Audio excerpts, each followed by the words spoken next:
Okay.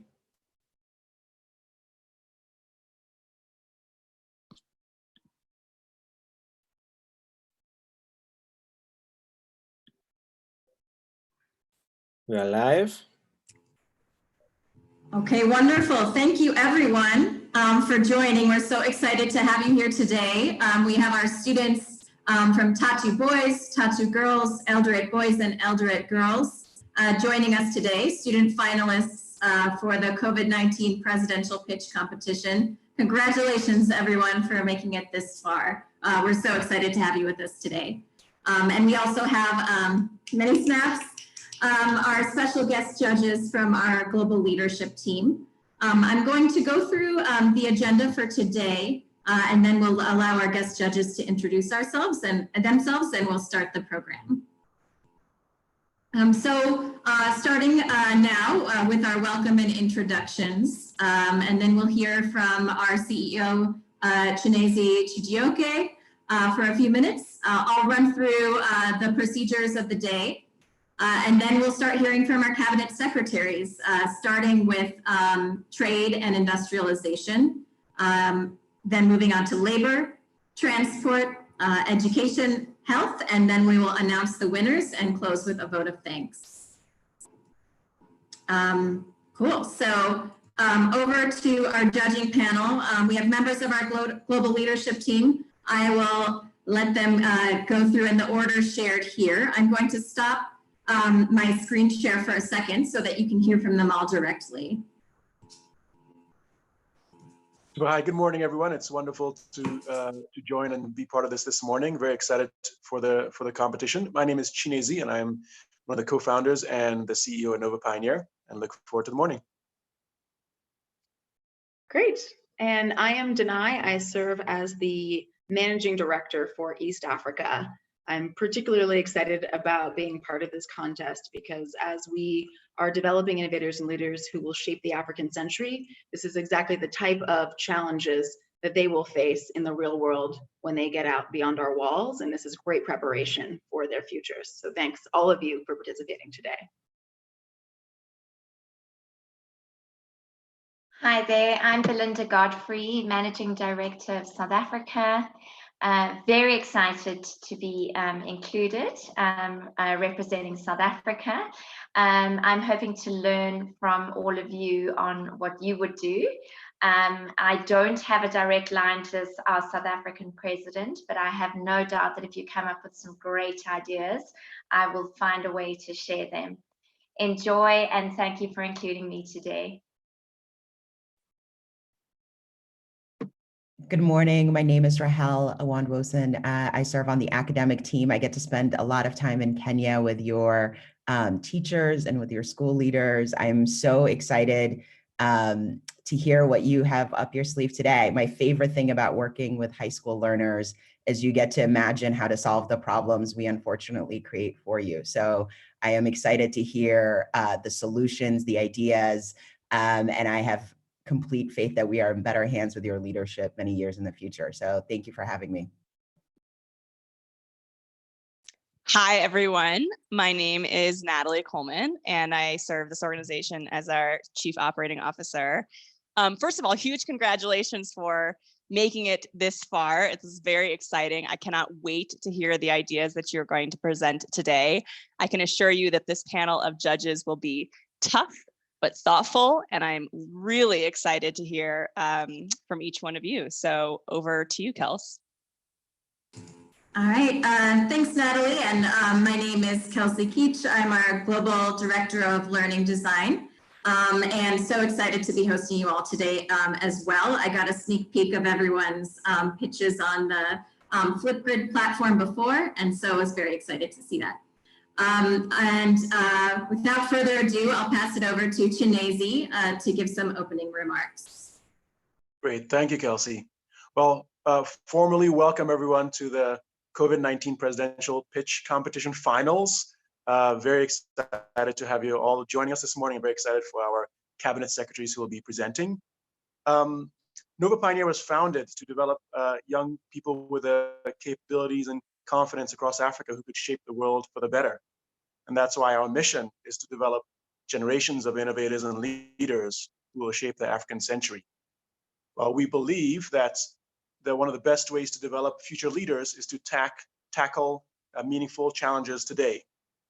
And one of the best ways to develop future innovators is to solve relevant problems today. And we have a doozy of a problem today to solve. The world is faced with a challenge unlike any it's been faced with in the past 100 years, with an unprecedented impact globally and nationally. And this is a challenge that will require solutions from all sectors of society and all branches of governments. And so we have the opportunity this morning to hear from young leaders stepping into government portfolios as cabinet secretaries who have invested time and thought into thinking through what potential solutions can be to mitigate the impact of COVID-19 on our country and on our world. To all those folks joining us by YouTube live stream or Zoom, thank you for joining us and thank you for supporting our young innovators and leaders as they develop solutions to this pandemic. It's wonderful to have you with us. To our cabinet secretaries, thank you for all the work you've done in preparing for today. Congratulations in getting here. We are very interested in what you have to say and look forward to hearing your solutions. Best of luck, and I look forward to the rest of the morning. All right, thank you, Chinezi. So next up, I will share just a bit about how the proceedings will go today. So our students know this already, but for those watching on YouTube Live, here was the prompt. Our students were asked to assume the position of a cabinet secretary of one of the following ministries in Kenya: health, education, transport, labor, trade and industrialization. Our students are tasked with presenting their solutions to avert the impacts of the COVID-19 virus to the President of Kenya. As the cabinet secretaries, they were to research the current and potential impacts of COVID-19, and based on their research, come up with creative and innovative strategies that their ministry, in collaboration with other ministries, is recommending in order to combat the virus's impact over the next 90 days. And so the way it will work today, each cabinet secretary will have 2 minutes to give their pitch to the president. And I will be timing everyone. And the pitches will be judged on organization, the use of supporting evidence in making the recommendation, their word choice and grammar, and the delivery of the pitch. After each pitch, one member of the judging panel will give quick feedback in our Nova Pioneer way and glows things that went very well and grows what to improve for the future. And then after all of the categories have presented, our winners will be announced in each category, and we will announce the school that has won the competition after we tally all of the marks. So moving on to what we're really here for, which is hearing from our student cabinet secretaries. So round one, we have our Ministry of Trade and Industrialization. So we will start, do we have Ibrahim here from Tatu Boys?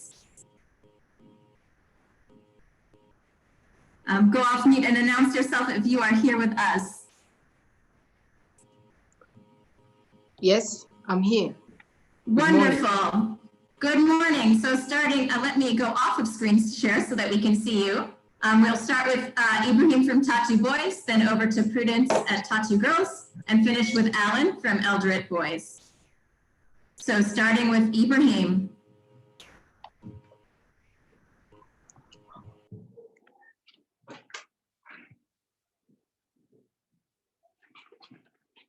Mr. President, Cabinet Secretaries, and dear citizens, good morning. It's almost certain that 2020 will be a recession year in all the global economies. The economic statistics already coming in are abysmal. Our country had already begun experiencing the adverse effects of the pandemic. The first major hit our country experienced was the net selling position by investors in the stock market, as many foreign investors began selling their stocks as the virus began spreading. Moreover, dear citizens, the virus is expected to disrupt businesses in various ways, such as reducing the demand for export products, increasing the cost of goods, which will consequently increase the overall cost of production. And 3, reduce the capital flow. However, dear citizens, this should not make us freeze and stand still. Instead, we should take proper, serious measures to prevent the unexpected. And I suggest the following. 1, grant tax breaks for companies seeking to increase their capacity to produce import substitute goods, which could even mean zero rating VAT for the next 3 months.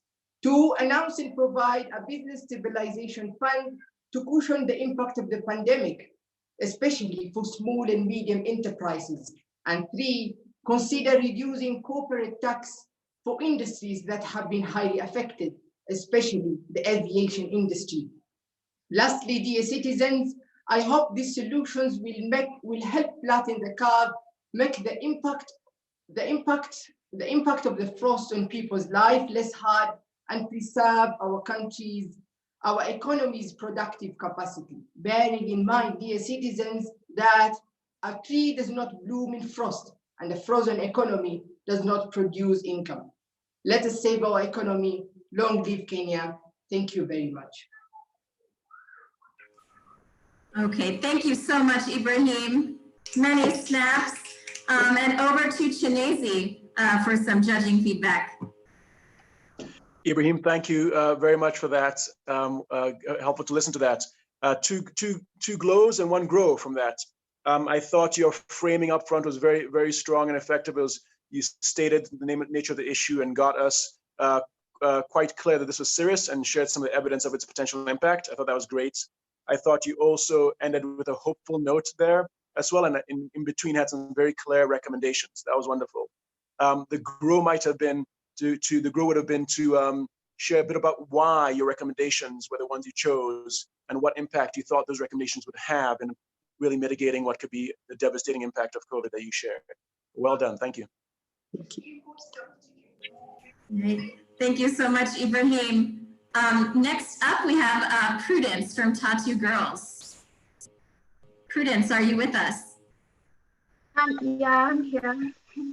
Wonderful. When you're ready, go ahead. Okay.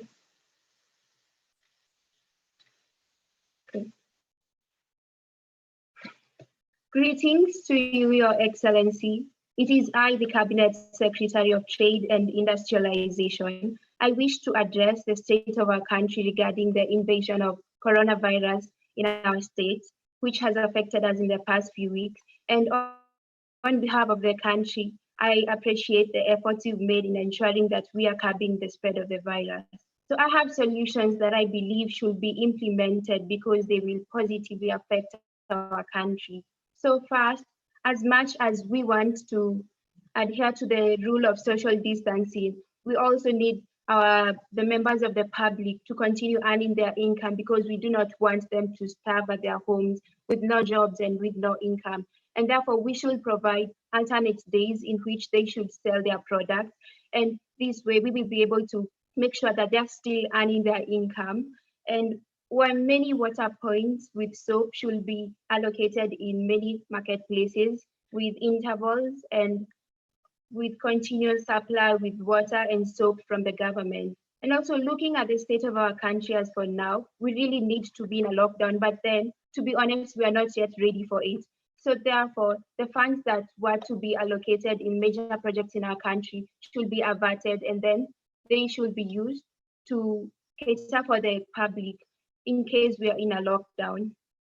And in case we are in a lockdown, the major trading centers should be the only businesses operating so as to ensure that there is social distancing and to avoid any contact.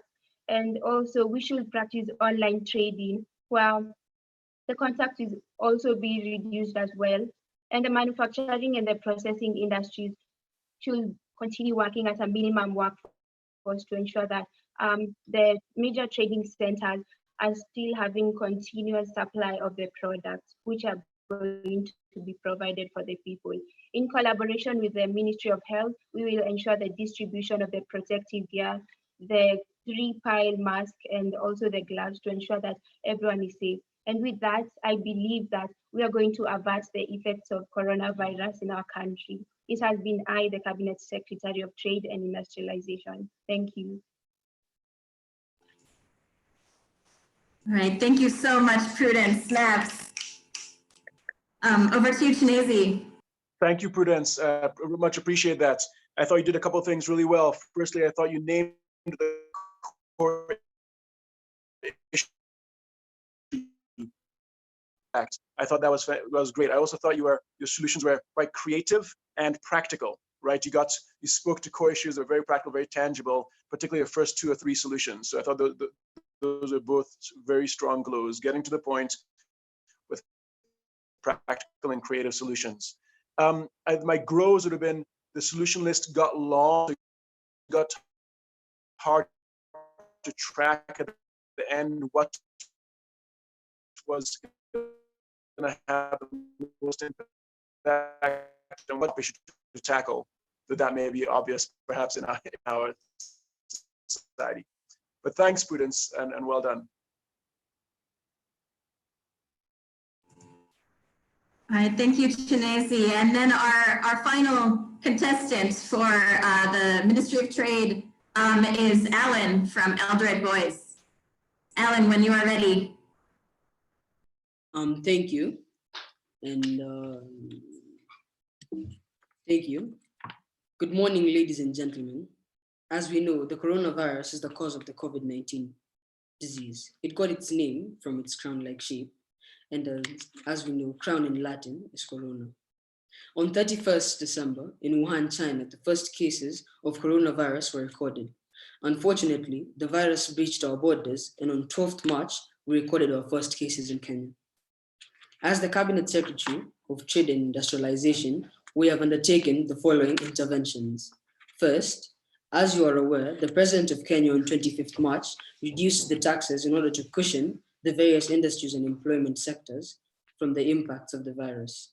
Pay-as-you-earn has been reduced from 30% to 25%, and corporate tax for companies has also been reduced from 30% to 25%. Second, I call upon industries and all involved parties that are able to manufacture masks and sanitizers to come forward so that we can partner with them to increase the production and availability of these crucial commodities to raise the hygiene levels of our nation. As you can see, here is sanitizer and masks that were locally made in Eldoret by a company known as Rivertex. They were locally made in Kenya, in Eldoret. Fourth, I am urging all industries that produce any and all essential commodities such as foodstuffs and medicine to increase production to meet demand of this product will help avoid importation of goods and consequently reducing the risks of new cases and infection into the country. Fifth, I am happy to report that there has been an innovation by our very own in the local production of ventilators. I have brought together a team of agencies, including the Kenya Bureau of Standards, to enable the innovators' prototype to meet international standards. Sixth, in order to reduce the congestion of commercial centers such as malls and banks, we advise you to source whatever you may need from local shops and use online means where possible, and also use cashless transactions to reduce the contact with money, such as M-Pesa and online banking. I implore all of us to join hands towards curbing the spread of coronavirus. Together, we will thrive.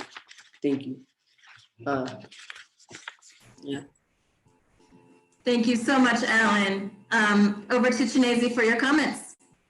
Thank you, Alan, and well done. I appreciate your thoughts and ideas on this. I thought the glows that I'd share would be the clarity of your presentation. It was very clear and easy to follow, and clearly well researched. You've done your research on things that have been implemented, as well as things you thought could be implemented.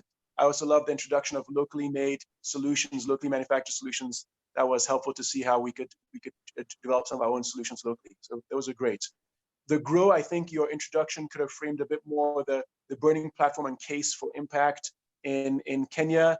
These solutions are going to have to be traded off against health and distancing, and maybe making a slightly stronger case for why we needed to be focusing on this portfolio and these set of solutions, given the tensions we face. Well done, and thank you, Alan. Thank you. Many thanks to all of our candidates from the category of trade and industrialization. Let me share my screen. And we are going to be moving on to the Ministry of Labor and Social Protections. And so within this category, we have two contestants. We have Wanjiku Kamau from Tatu Girls and Nicole Rono from Eldoret Girls. So starting with Wanjiku, oops, switched over, there we go. So Wanjiku, when you are ready, and let me stop sharing my screen here.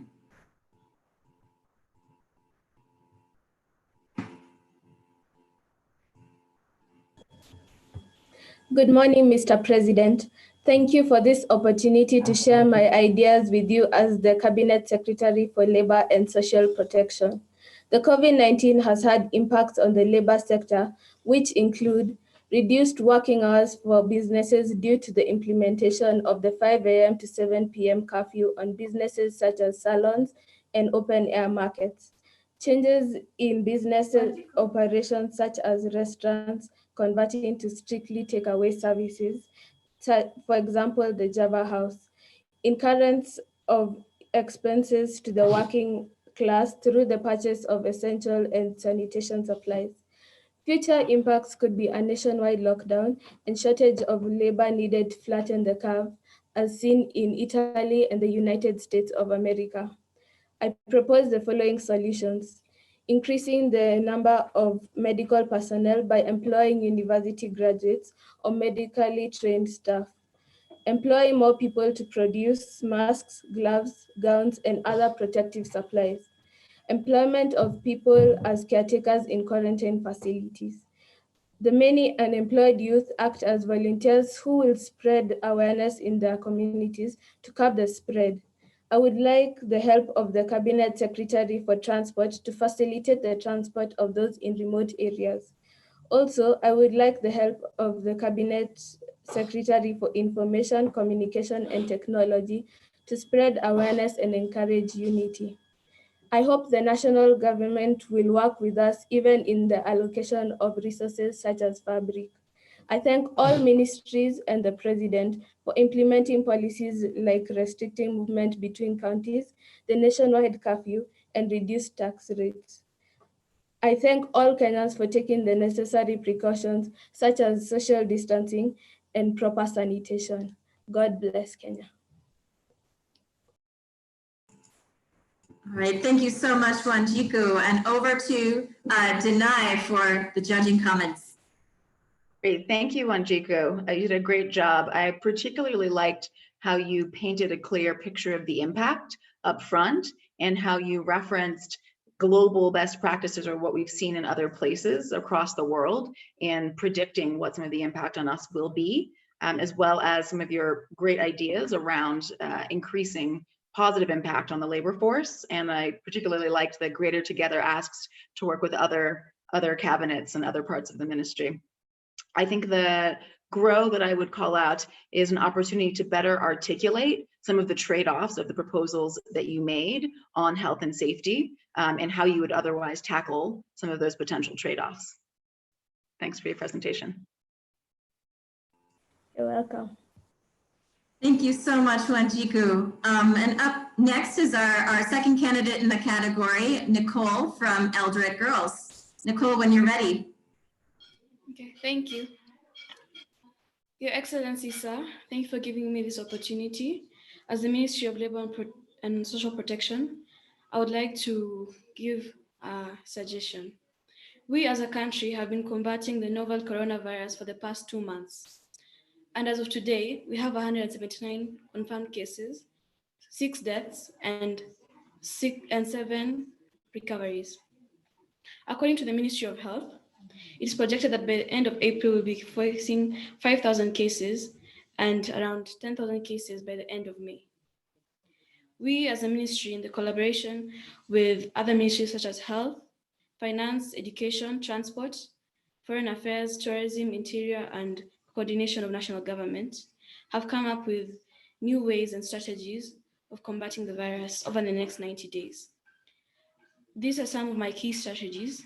First, We have mobilized the Federation of Kenyan Employers to ask their clients to arrange to have as many workers as possible to work from home and give leave to those who provide non-essential services until the COVID-19 pandemic is dealt with.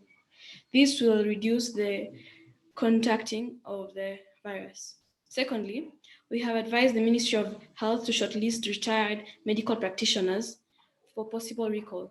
In addition, we have also, together with the Ministry of Health, urged the Public Service Commission to hire doctors and medical personnel for capacity building.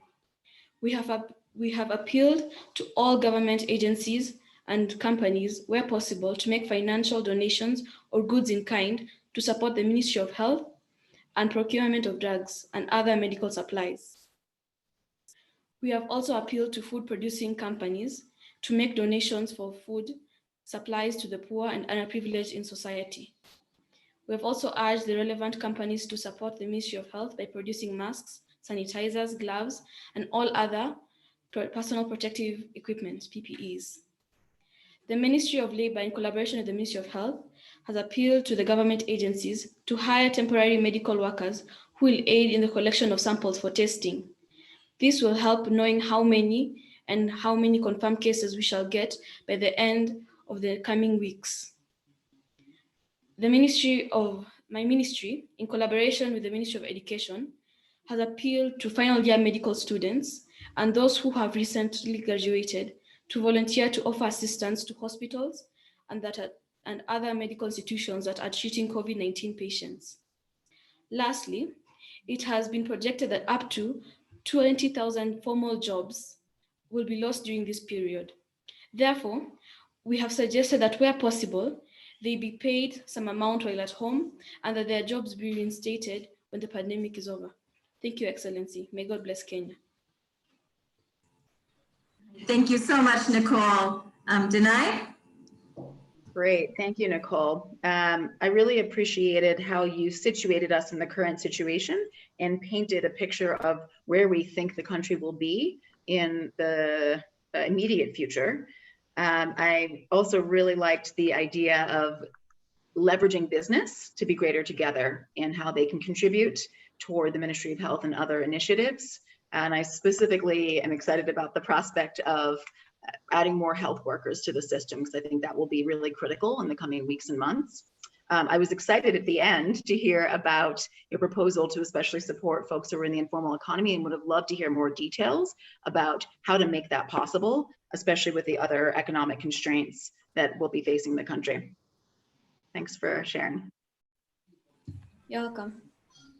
Thank you so much, Nicole.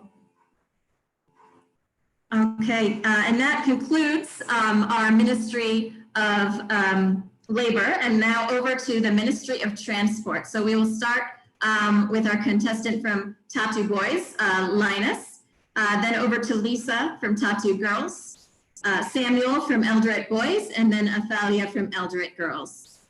So I will stop my share, and then Linus, when you're ready.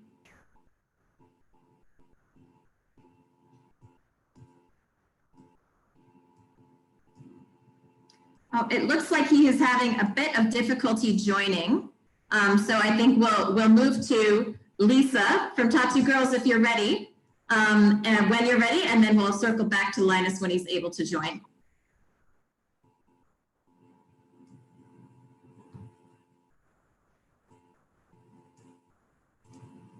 Lisa, are you with us?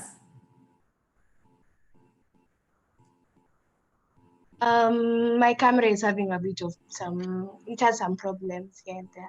Let me fix it. That's all right. If you'd like to present without video, that's just fine. Okay. Your Excellency, the President of the Republic of Kenya and the Commander-in-Chief of the Kenya Defense Forces, ladies and gentlemen, good morning. Today, we are living in difficult times. The novel COVID-19 has changed the world as we knew it, and if we are to survive this epidemic, we will have to change the way we do things. Your Excellency, as your Cabinet Secretary in charge of transport, I have put the following measures in place to support efforts to combat this pandemic. 1. All public service vehicles have been directed to ferry passengers at half capacity henceforth. 2. All public service vehicles are now sanitized after every trip. To enforce this, we are working with the leaders of all public service vehicle circles and county governments countrywide to ensure that fumigation is done in all designated bus stations. 3, we have implemented queuing systems in all bus stations to achieve social distancing. 4, all public service vehicles are now required to provide hand sanitizers to sanitize the passengers as they board the vehicles. 5, all operators and passengers are also required to wear face masks while on board the public service vehicles. 6, all boda passengers and riders will be required to wear face masks. 7, all bodas will strictly carry 1 kilo passenger at a time. 8, Your Excellency, we have also put measures in place to ensure that all ferry passengers are sanitized as they board, must wear face masks, and the ferries have been duly marked to guide passengers on social distancing. Finally, Your Excellency, following your recent directive on containment of movement in the 4 counties of Mombasa, Kilifi, Kwale, and the larger Nairobi metropolitan for 21 days, my ministry has henceforth suspended all domestic passenger flights and passenger rail transport. Further, my ministry has seconded officers across the multi-agency team in the 4 regions to assist in enforcing this directive on containment. Your Excellency, we continue to monitor the situation even as we sensitize Kenyans that coronavirus is not a fallacy and it is a global pandemic. Thank you, Your Excellency. God bless Kenya. All right, thank you so much, Lisa. Snaps. Over to Belinda for judging comments. Well done, Lisa. I think it must be said that you didn't let it stall you that your video wasn't readily available. So snaps for the confidence in just jumping in. And that certainly didn't detract from the way that you confidently delivered your presentation. I think some of the glows for me is definitely the way that you organized your thoughts. You were very assertive and clear on the number of changes that have been made. I also thought it was excellent that your suggestions were across transport channels. One grow for you is perhaps using and referencing more research from other countries, given that many of them have already implemented changes to transport to prevent the spread. But well organized, confidently delivered, well done. Thanks, Belinda, and thank you, Lisa. Snaps. Linus, are you back with us from Tatu Boys? I was having some issues. Okay, you sound a little bit broken up. I think maybe we'll move to the next candidate and then come back to you, see if we can clear up the connection. Do we have Samuel from Eldoret Boys? Yes, we do. Thank you so much for this opportunity.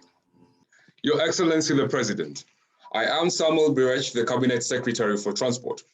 First is to send my condolences to the families who have lost their loved ones to COVID-19, as well as wish those in hospitals quick recovery. I am here to share the progress within transport sector in regard to fight against COVID-19.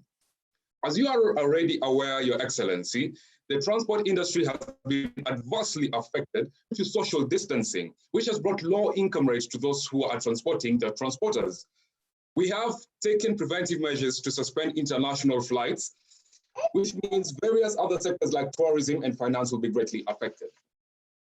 I am here, Your Excellency, to assure you that my ministry is working with SACCOs to ensure that there is social distancing in public vehicles and that sanitizers and masks are made available to all commuters. In collaboration with the Ministry of Interior and Coordination of National Government, we are ensuring that movements in and out of Nairobi, which currently has the highest number of confirmed COVID-19 cases, is restricted.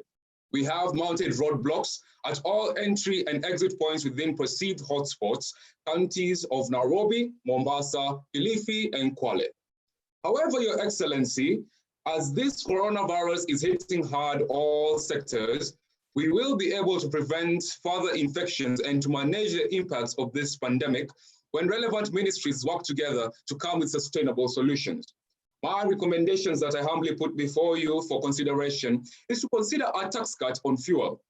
This will ensure that travelers are not charged double fares due to social distancing.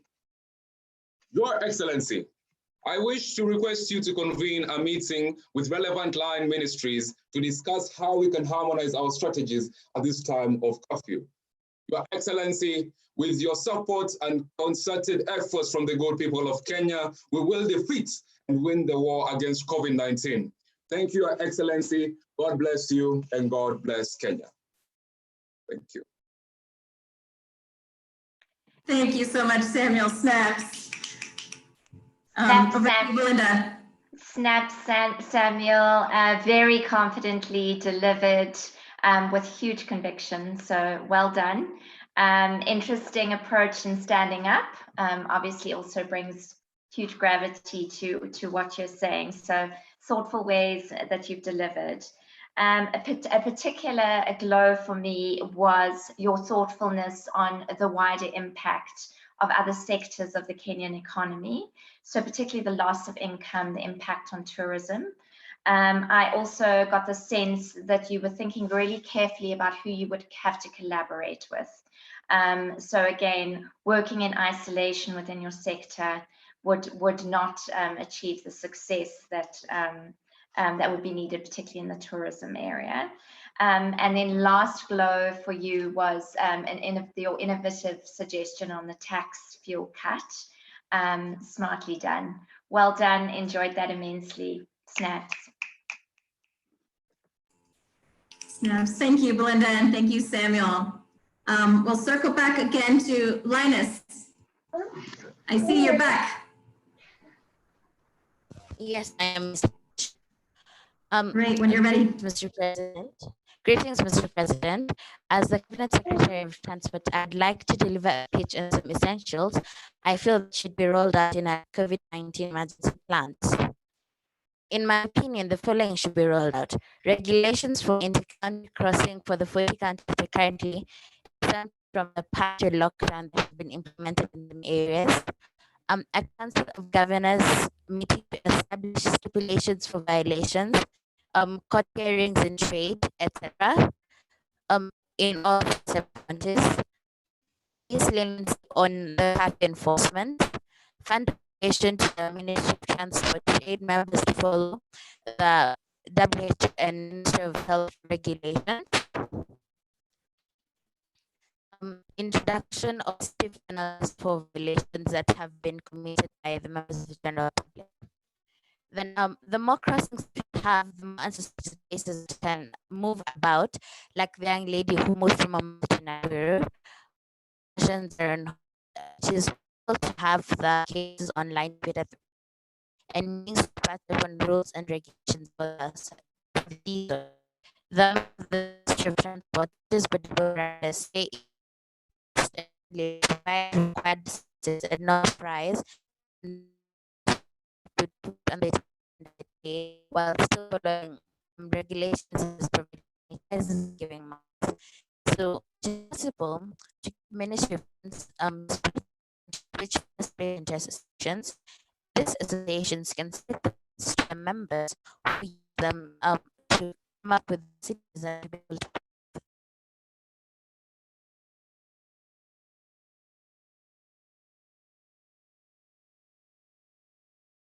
Okay, I think that we lost Linus for a second there. I'm going to work to download his video that he posted on Flipgrid so we can share that as well. But our final, and then I'll allow for Belinda to give comments after she's seen that video. Thanks, Kelsey. Yeah, Linus, sorry for that. I really missed a lot of what you were saying, and I want to make sure that you're given a fair chance. So I'll make sure that we watch your video and judge you fairly. Apologies for that. Yeah, sorry, Linus. This is the reality we live in of our Wi-Fi these days. So we'll move it over to Eldoret Girls. Athalia, are you with us? And then Linus will get your video after Athalia. Yes. His Excellency, President Uhuru Kenyatta, Greetings to you. I come to you during this difficult moment that has caught up with our nation. As we are all aware, we are now facing a pandemic of the COVID-19, which if not controlled, will cause a lot of harm. We believe that the pandemic started in China and is spreading rapidly. With our country not left out, our traders and citizens who traveled in and out of the country are most likely to get infected and spread the killer virus. The virus is believed to spread through contact with an infected person. As the Cabinet Secretary of Transport, my office and I have decided to come up with controls and measures to curb the virus. The measures are as follows. Cancel all passenger flights in and out of the country for 30 days, and only cargo flights will be allowed in and out of the country. The aircrafts that were already in on their way into the country will be sanitized, and the passengers will be checked and quarantined for 14 days with thorough follow-up before mingling with other citizens. All the public means services providers need to wear protective gears and reduce the passengers boarding, keeping the 1 meter rule in mind. They should also sanitize the vehicles and passengers carried. The public fares should be pocket-friendly to the citizens. All vehicles coming in and out of the country should be stopped, and only essential goods should be allowed in and out of the country. All motorbike and tuk-tuk riders should wear protective gears and are only allowed to carry 1 passenger at a time. 2 affected ministries will be the Ministry of Labor and Trade. With the reduced number of the people using the public transport, most targets will not be met, since most employees will be late to work due to the minimized number of people using public means. With the locking down of the borders and airports, most traders will be affected. We kindly ask the traders to try trading online and reduce interaction with other traders. With that said, it is my hope and prayer that all Kenyans will follow the guidelines with a lot of seriousness. Thank you. Thank you so much, Athalia. Snaps. Over to Belinda. Snaps, Athalia. So well delivered, thank you. The one grow I would have for you is, whilst you led with empathy, which I think is incredibly important in these roles, you allocated a lot of time to some of the facts that are already known in terms of COVID. And obviously with a short pitch like this, I would protect my time in terms of really putting that more towards the pitch and the ideas. The glows, however, are very thoughtful in terms of impact on trade and still allowing in essential services. So that was well thought through in terms of still letting cargo in, encouraging to trade to happen online. So well done from that perspective. And yeah, again, the other glow, just to repeat, is leading with empathy. So well done and thank you. Nicely delivered. You're welcome. Thank you, Belinda, and thank you, Athalia. So now I'm going to see if I can share my screen and we can watch Linus's video. So we're going to give this a try. My take on this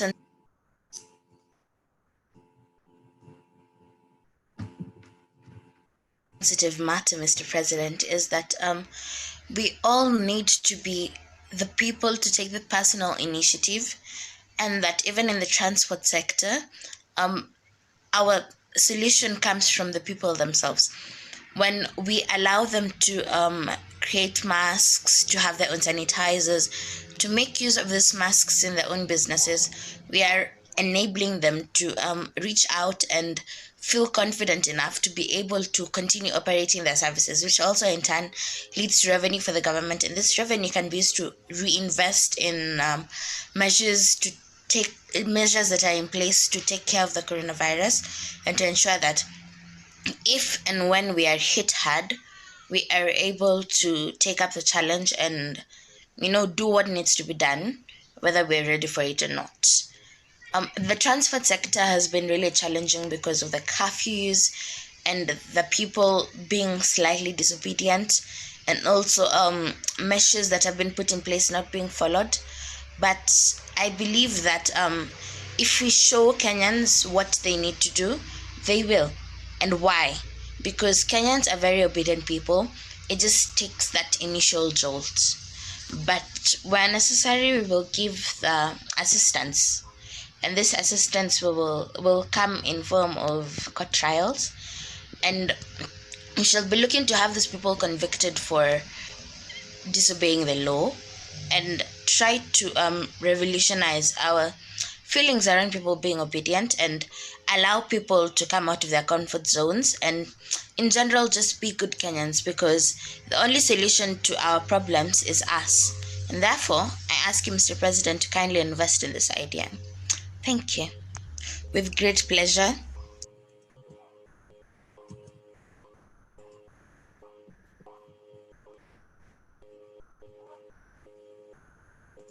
Okay, thank you. Over to Belinda. Thank you, Linus. Great to have the video on hand. So I'm delighted I didn't miss out on your pitch. I think this is the first pitch that I've heard that really leads with people centricity. And that's incredibly important in leadership roles. So you made reference to involving the people of Kenya. You spoke about the qualities of the Kenyan nation. And you also used phrases like, they will take up the challenge. So I think that that was incredibly powerful. And I was quite taken by that and would be as the president. A couple of grows for you. It would have been great to hear a little bit more detail on how you would have gone about some of the recommendations you were making, especially when you spoke around repudiation, around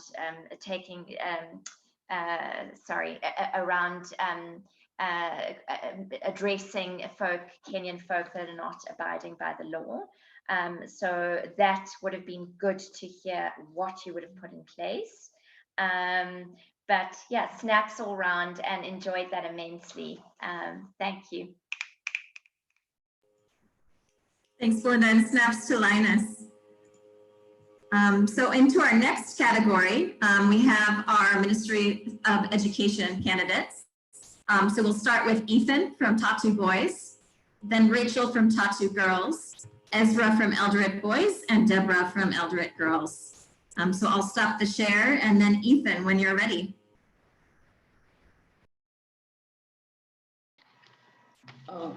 Good morning, Mr. President. My name is Ethan Wibo, acting as the Cabinet Secretary for the Ministry of Education, and I'm here to present to you the possible solutions to avert the impacts of the novel coronavirus in my docket of education. Since the day the first case of COVID-19 was reported in Kenya on Friday, the 13th of March 2020, there have been 179 cases in just 4 weeks. This shows us the impact of COVID-19 in our cities, counties, and the country at large. Due to this, it led my team and I to make a unanimous decision to close down all schools on the 16th of March. Responding to the coronavirus pandemic is a matter of the greatest national importance, and the scale of the challenge in front of us is truly without precedent. Every aspect of our national life has been affected by this crisis, and sustaining our education system has been on the forefront of my mind. My priorities are to ensure the health and well-being of our children and staff, to maintain teaching and learning.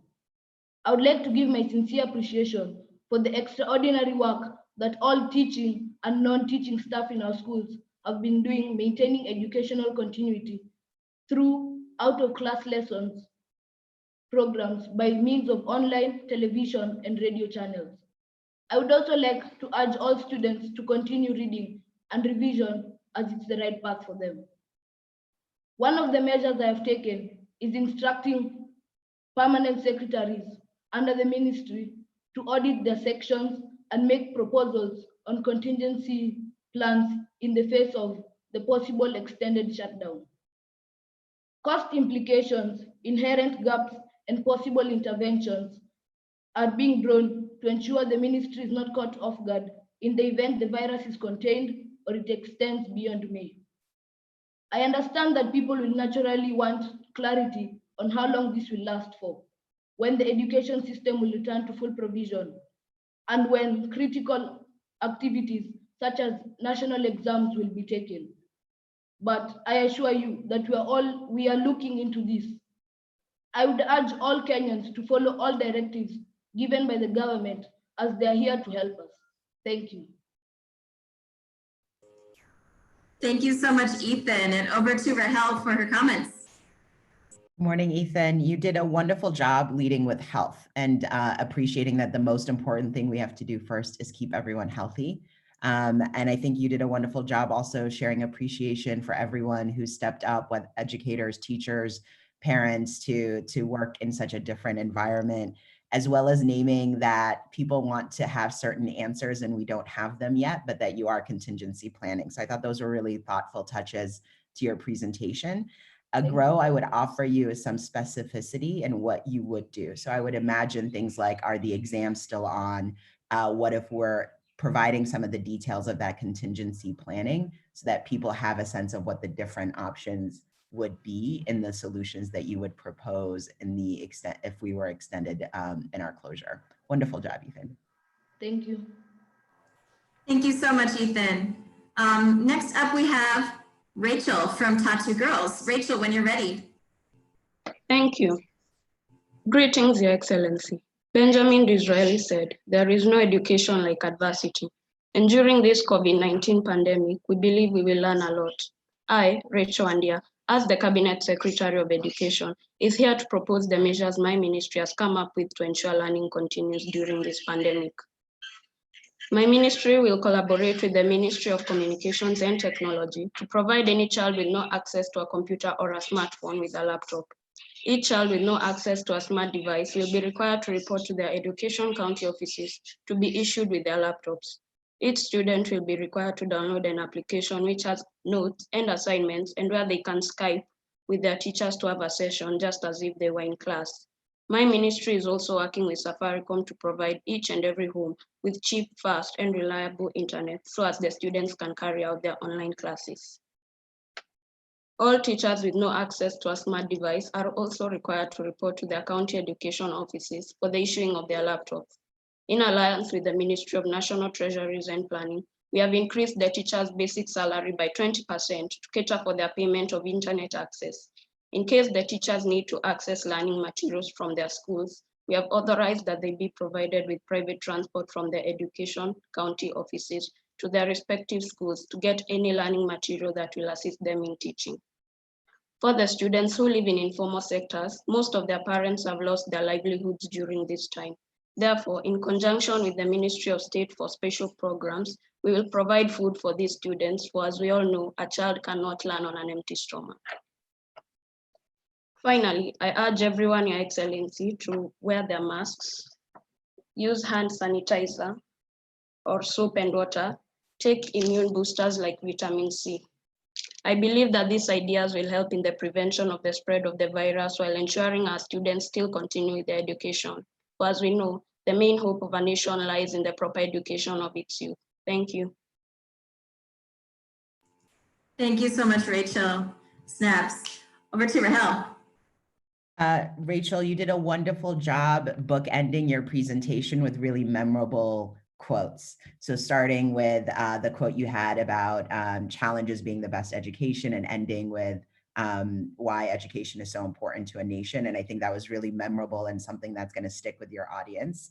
I also think you did a wonderful job thinking through the details of access. So this idea around setting up spots where people can pick up technology, working with Safaricom, salary increases. I'm sure teachers would really appreciate that, as well as making sure that folks have access to food. I thought those were all really thoughtful touches to making sure that education continues with a potential long lockdown. I think a grow I would push you to think about is the next question everyone would have is, how are we going to pay for this? right? Particularly with challenges to the economy and other spots. And so I think preempting that answer in people's minds around why this investment is really important and where we could get some of the funding to be able to do it, I think would have made your presentation even stronger. Well done. Okay, thank you, Rahel, and thank you, Rachel. Over to Ezra from Eldoret Boys. Ezra, when you're ready.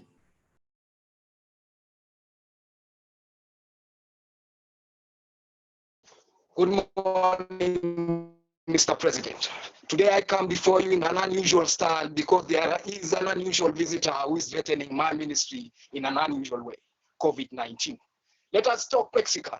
Mr. President, I'll first thank you for electing me as the Cabinet Secretary of Education and having confidence in me that I might change the education of Kenya because just as the SDG goal number 4 states, quality education. The second gratitude to you is for the immediate closure of schools in Kenya, as that showed a great step in the impact of COVID-19.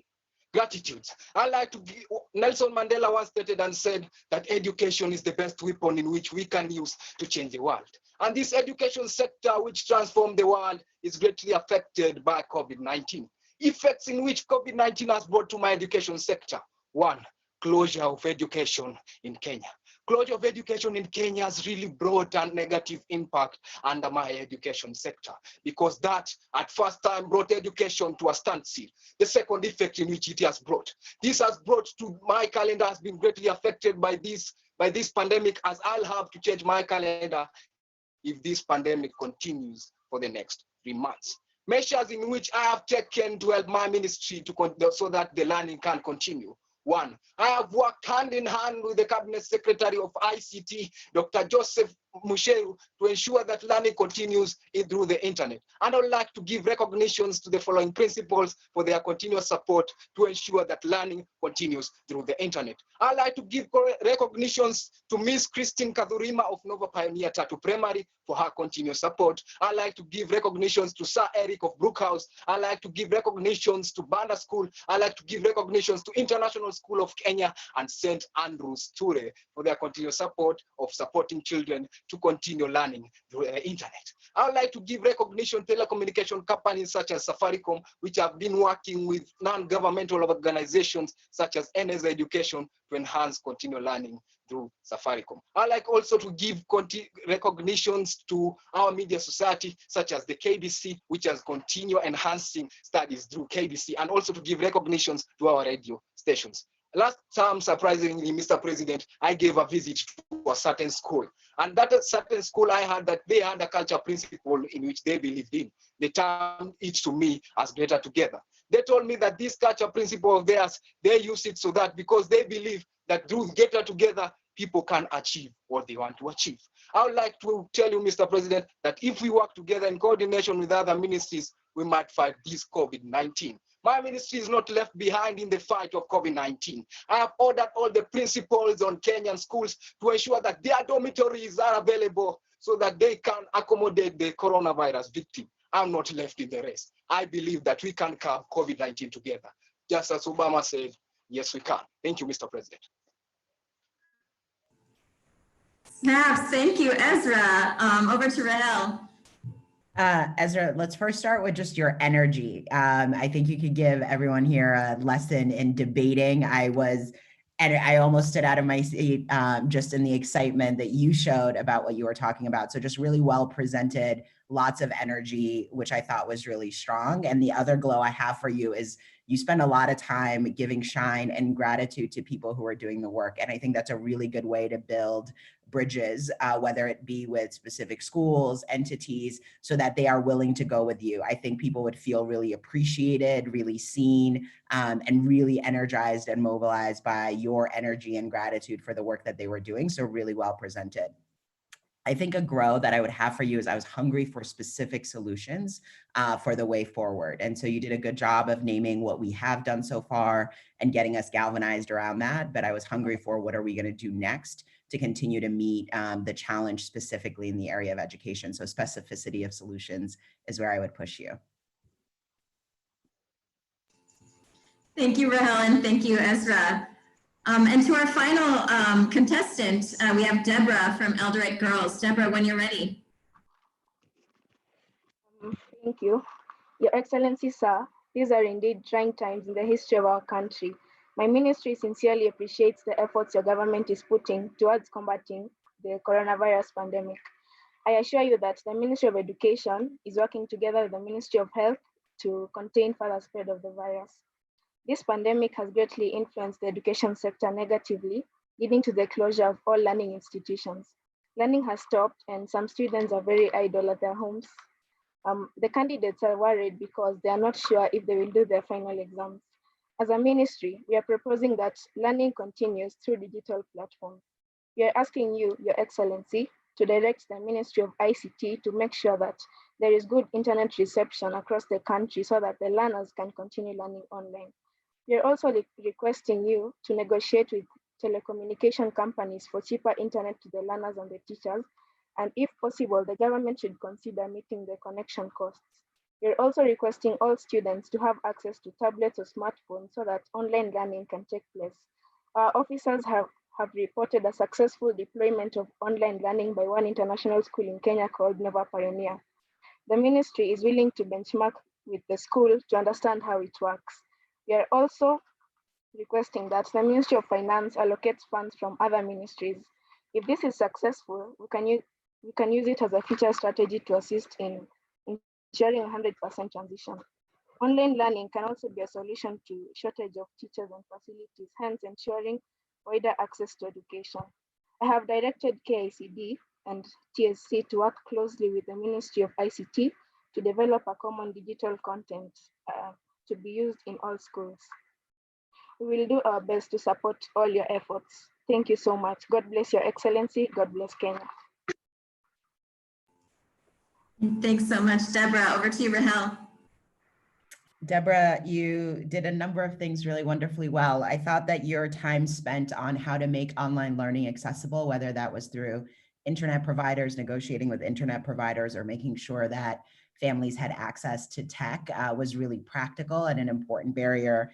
I also thought that while a specific shout out to Nova Pioneer, thinking about who are some of the schools that are figuring this out and how can they share that more broadly so that we're not all reinventing the wheel was really thoughtful.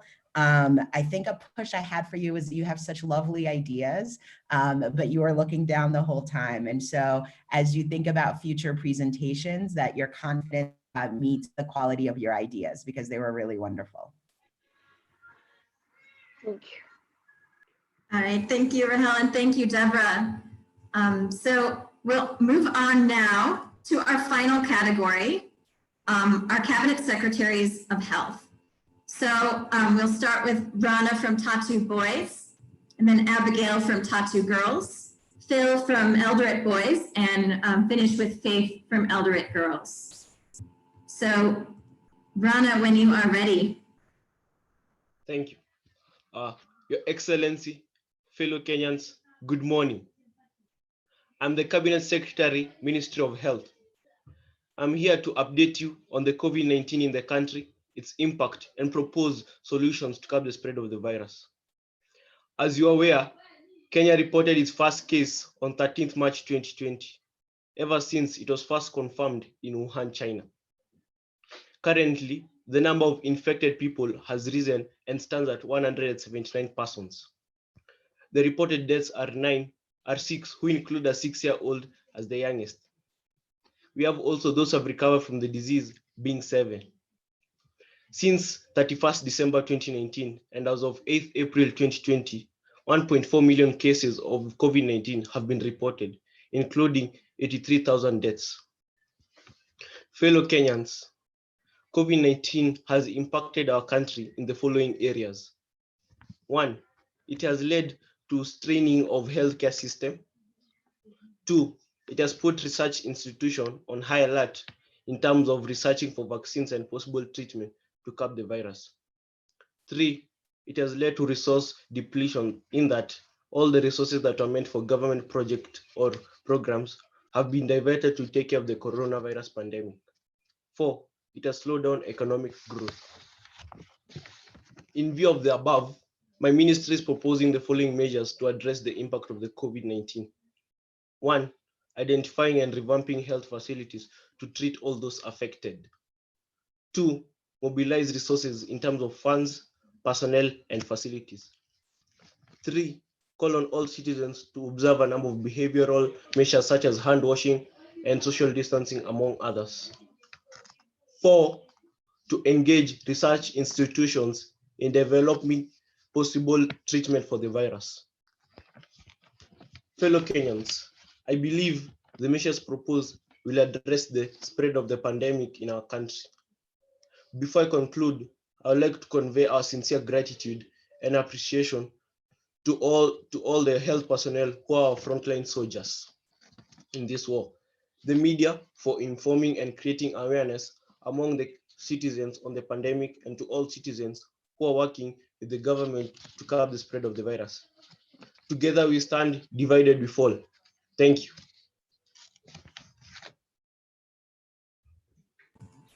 All right, thank you so much, Rana. And over to Natalie for feedback. Thanks, Rana. Great presentation. So first I'll start with the glows. Thank you for doing really good pacing.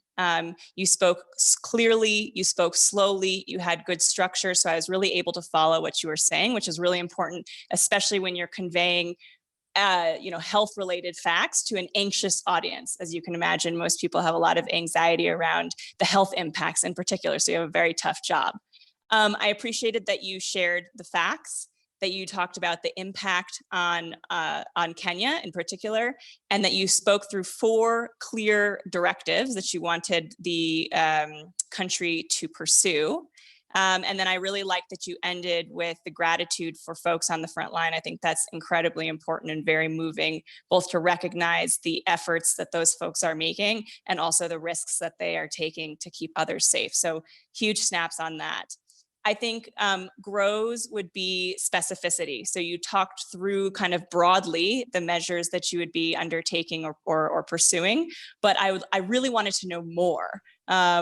What are the things that how are we going to revamp those health centers? When we say mobilize funds, what are we going to use those funds to do? Where are we getting those funds from? When you talk about the research, who's doing those research? Are we collaborating with other countries on the continent or elsewhere? So really kind of diving deeper into some of the areas that you mentioned. I'd be very curious to hear that. And then the second grow would be just the reasons for those decisions. So I would love to understand, in your role as the health minister, to really understand, why have you selected this? Why are these the most important things for us to be doing as Kenyans? And what is the outcome of these anticipated to be? But generally, I thought you spoke well. I felt convinced by your argument, and I appreciate the effort that went into it. So huge snaps. Thank you. All right, thank you, Natalie, and thank you, Rana. Next we have Abigail from Tatu Girls. Abigail, when you're ready.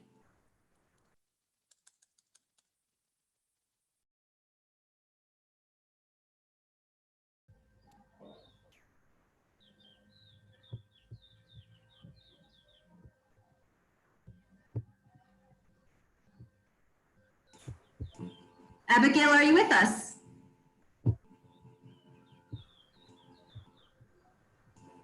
I see her attempting, but I'm not hearing the audio. I think we'll pause on Abigail for just a moment and circle back to her. But if we could have then up next, Phil from Eldoret Boys. Phil, when you're ready. Yes. Good morning, Your Excellency, Mr. President. I'm here to give you an update on the current COVID-19 situation in the country as of today. So far, we have 179 confirmed cases, 7 recoveries, and 6 fatalities out of the 5,278 tests done to date. We have also monitored 2,004 people, of whom 1,426 have been cleared and discharged. Majority of the new positive cases are people under quarantine. Mr. President, the notable changes and achievements so far are as follows. Masks are now being worn in public places. Hand washing has become the norm in water points provided in most public areas. The Kenyan Medical Research Institute personnel has managed to repurpose testing equipment used for running HIV and tuberculosis tests locally to now test for the COVID-19 virus. This will increase the country's testing capacity from under 2,000 samples a day to 35,000 samples per day. Kitui County Textile Center has retrained their staff to produce protective masks. The ministry is working to have the same replicated in other government-owned facilities, such as Rivertex in Eldoret. The solutions which I have for some of the pending problems. As mentioned, my ministry is in conjunction with the Trade and Industrialization Ministry, is working with both private and public factories in the country to increase the local capacity to produce and distribute masks for the general public, as well as personal protective equipment for the frontline medical staff. Mr. President, I would also like to request for the increased funding for local innovators focused on the production of ventilators locally, such as the recently produced prototype. There is a need for increased enforcement of curfews, social distancing, and county movement in the country. The Ministry of Interior is crucial in this implementation. And fourth, ensure availability of temporary health facilities so as to be able to cater for any surge in the number of cases that need hospitalization. Lastly, let me point out that this situation will get to us before it gets better, and proper planning is what will lead our country through this pandemic. So that's the update which I have for you today. Thank you and have a good day. All right, thank you, Phil. Over to Natalie. Good morning, Phil, and thank you so much for your address. I'll start again with the glows. So first of all, I really like that you started with the facts and really grounded all of the listeners in what's happening on the ground and the numbers. These are really important things because oftentimes in any time of global crisis, it's possible, as you know, that misinformation spreads. So I appreciate you grounding us in the facts. I think that was useful. I think you had some really interesting solutions that you named that had some good research behind them. So increasing the ability to produce personal protective gear, supporting innovators. Obviously, us at Nova Pioneer, we're always a fan of that. Increasing temporary health facilities, and then actually just speaking to the importance of planning more generally.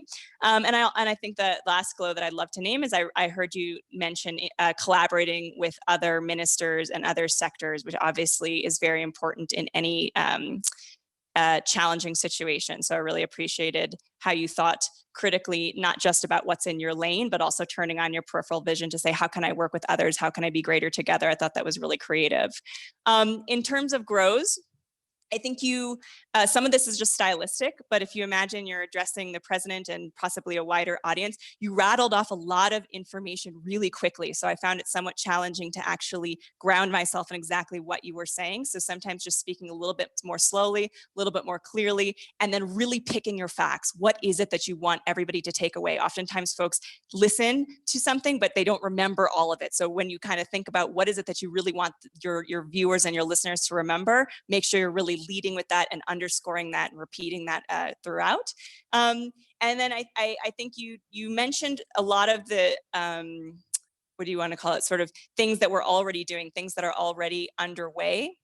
And then you gave a kind of window into some of the stuff that we could do in the future, but I didn't quite understand the how, right? How are we actually going to roll out these initiatives that you suggested? On what timeline? Are some of them actually already happening? Who is it that's going to be responsible for managing that? So I think that just kind of getting to the how is really at the core of any of these solutions. So all in, good job. Really appreciate all of the thought and creativity that went into this, and big snaps. Thank you. All right, thanks, Natalie, and thank you, Phil. We're going to try back to Abigail. Abigail, are you with us? Yes, I'm here. Okay. All right, wonderful. We hear you now when you're ready. Good morning. I, Abigail Achola, would like to thank Your Excellency for giving me the opportunity to serve this country as the Minister of Health. We have been working tirelessly to ensure we can adequately spread the information to the citizens on the world crisis COVID-19, which is a virus that causes flu-like symptoms which may escalate to severe respiration complications. It's spread through droplets from infected persons, I'll also like to acknowledge my counterparts in the Ministry of Interior, ICT, Transport, Infrastructure, Housing Development, and Public Works. We have been an integral part in combating the virus, the case in which we have a curfew of 7 p.m., social distancing, protecting gear, wash hands, sanitize, stay at home, all great precautions. But we should put into consideration the street families. Where and how do they achieve this? This will require collaboration with the Ministry of Social Services, or maybe societies like Red Cross to provide temporary shelters and provide basic needs to these vulnerable members of our society. We cannot currently locate, quantify, or ascertain their hygiene provisions or monitor their movements. It is paramount that we find fast and effective solutions, lest we create a chain of contact for the virus as the street move from road, avenue, lane to the next. Thank you, Your Excellency, for giving me this opportunity as you put this into consideration. Thank you so much, Abigail. Over to you, Natalie. Good morning, Abigail, and thank you for that very impassioned speech. So that's a good place for me to start with the glows. Snaps for bringing yourself to the presentation and to really bringing your passion. I heard it, I felt it. And I think, whenever you're in a moment that's really challenging, it's important to make sure that you're conveying how much you care. And I really could see that. I also could hear that potentially there was like a sibling or maybe a cousin in the background, and you managed, even with the distractions of which, of course, when there may be them when we're working from home, to continue to convey your message. So I thought that was great. I think you did a good job of explaining, what Corona is, how it spread, and you acknowledged your colleagues. I think that was great. And I think you managed to give a sense that you had a vision of what to do in kind of broad brushstrokes, but I think that's kind of what leads me to my grows. So in the grows, as Minister of Health, I would have some expectations of you that you would really be able to articulate a couple of things that I didn't hear as clearly in the presentation. So what are the measures that individual citizens need to take now and going forward? Do we have the necessary equipment in the hospitals to manage the cases that are coming up? How long do we expect that this will impact our country? Where are we on the general curve, right? So there's some points where, for me to hear that, I would want to be more grounded in the set of facts and research behind the thinking to make sure that I really felt confident in the decisions that we would be making going forward. But generally, again, huge snaps on the presentation and a job well done, and for speaking with a lot of heart and a lot of passion. Great, thank you, Natalie. And thank you, Abigail. And now to our final student contestant of the day, over to Faith from Eldoret Girls.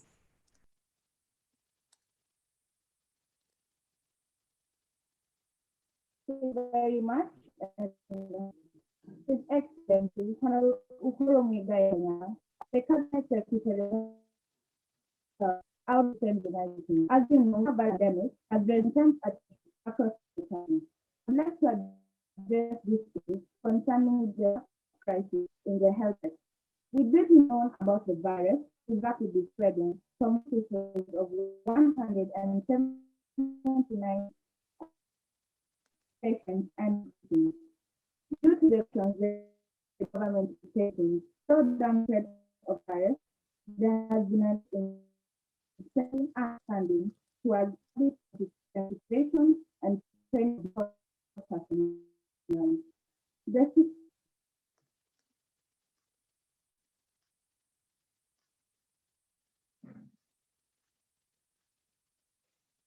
So it looks like we're having some connection challenges with Faith. However, I've just downloaded her video. So Faith, if it's all right with you, we're going to go over to your video. And I will play that and I will share my screen.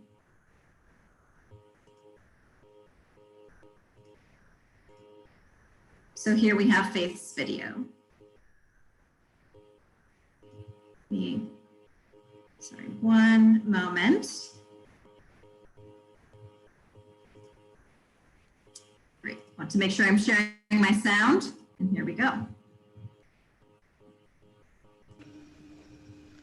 His Excellency, Honorable Uhuru Kenyatta, as the Cabinet Secretary of Health, I would like to send you my greetings.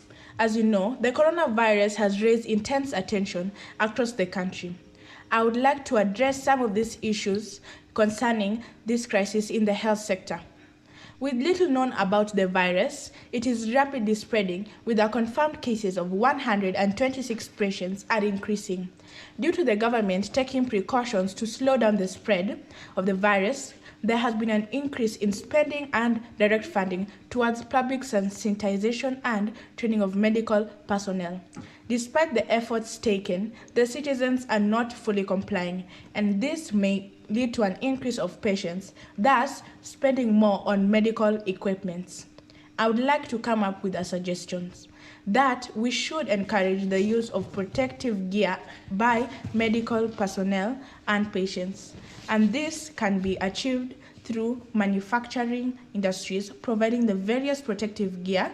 For example, clothing industries can provide and manufacture masks and protective gears that are necessary towards the community. Since there is going to be a lack of these equipments, they can really help in efficiently producing more of these products. In addition, manufacturing industries may also manufacture ventilators that are required by patients. As the cases increase in number, a total lockdown should be considered, and provisions of resources, for example food, through delivery services towards others and even the lower class citizens of Kenya. To help our heroes in the hospital, reducing the spread is the solution. Remember, prevention is better than the cure. Thank you for giving me your time, and I bid you a farewell. All right, and thank you so much, Faith. Sorry for the technical difficulties, but glad we were able to see your video. Over to you, Natalie. Thank you, Faith, and apologies that we weren't able to hear you live, but it was great to get to have the opportunity to review your video and hear your ideas in that. So huge snaps for producing that.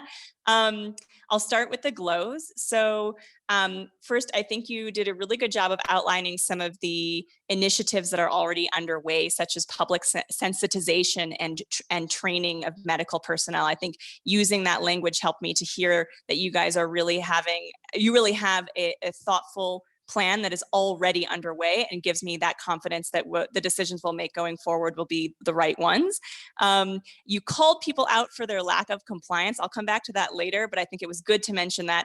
It left me with some questions about what we're going to do about that, but I'll come to that in a minute. I like that you thought through production, both of ventilators and equipment that people are going to need to stay safe.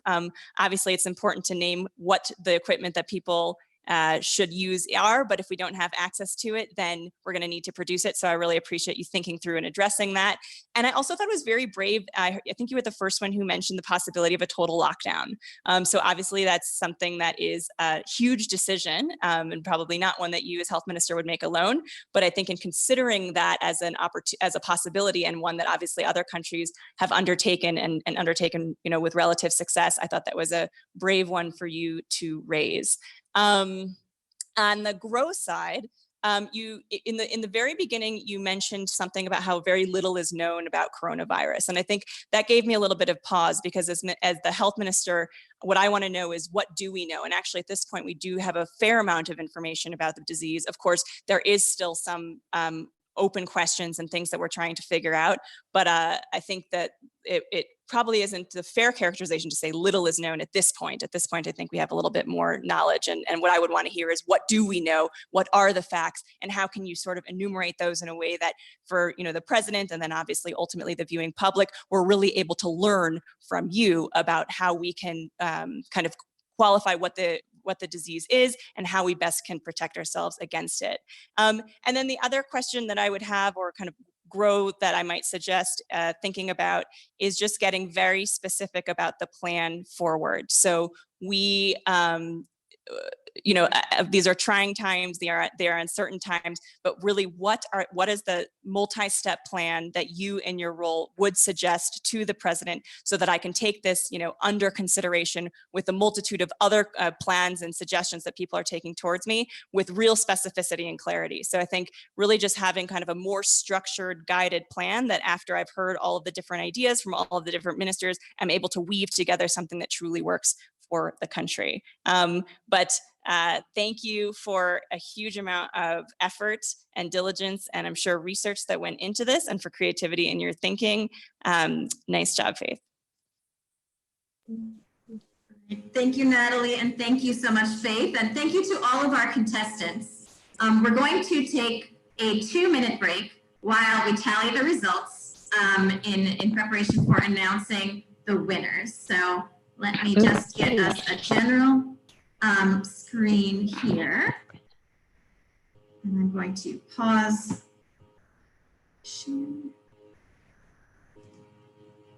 And we'll be back together in just 2 minutes.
Okay, everyone, coming back together. I know everyone is excited to hear our winners. So we'll start with the announcement of our winners in each category, and then we'll move on to our winners overall, our winning school.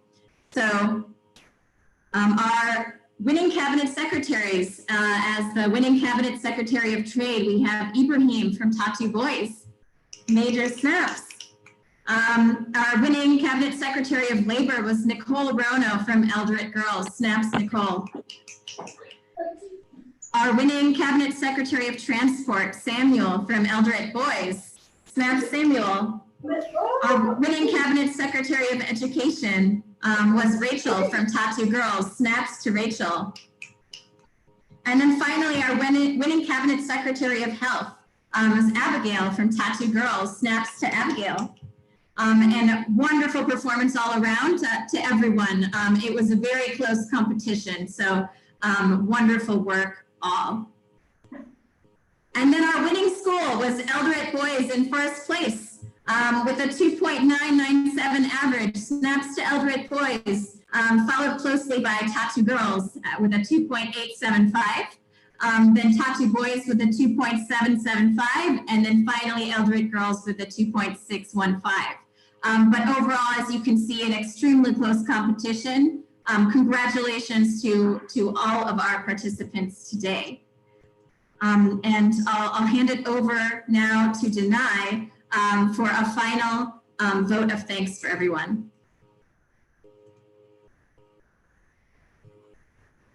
Denai, I just muted everyone, yeah, so. Perfect, I figured it out, thanks.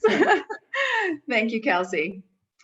As our students today have highlighted, this unprecedented pandemic is the greatest global challenge we face in our lifetimes, and it will require the ingenuity and collective efforts of all of us to tackle successfully. Nova Pioneer is a locally rooted, globally competitive school network, and our student pitches today have demonstrated the character, capabilities, and connection that characterizes the Nova Pioneer promise. Thank you to all of our student finalists and those who participated in the competition for your work on this project and for your maturity and academic engagement through this unprecedented end to the term. Thank you to our teachers and our school teams and our central learning design team for supporting our students through the rapid transition to home-based learning and ensuring that nothing stops Nova Pioneer learning. Thank you to our judges today for your thoughtful feedback and ensuring that our students are always growing. And thank you to President Kenyatta and the relevant cabinet secretaries for hopefully listening to the thoughtful suggestions from the innovators and leaders who will shape the African century. Be safe and stay healthy, everyone. Asanteni sana. Thank you, Denai, and thank you, everyone. And please stay safe and have a wonderful long weekend. All right. Bye, everyone, and final snaps all around. Bye. Bye.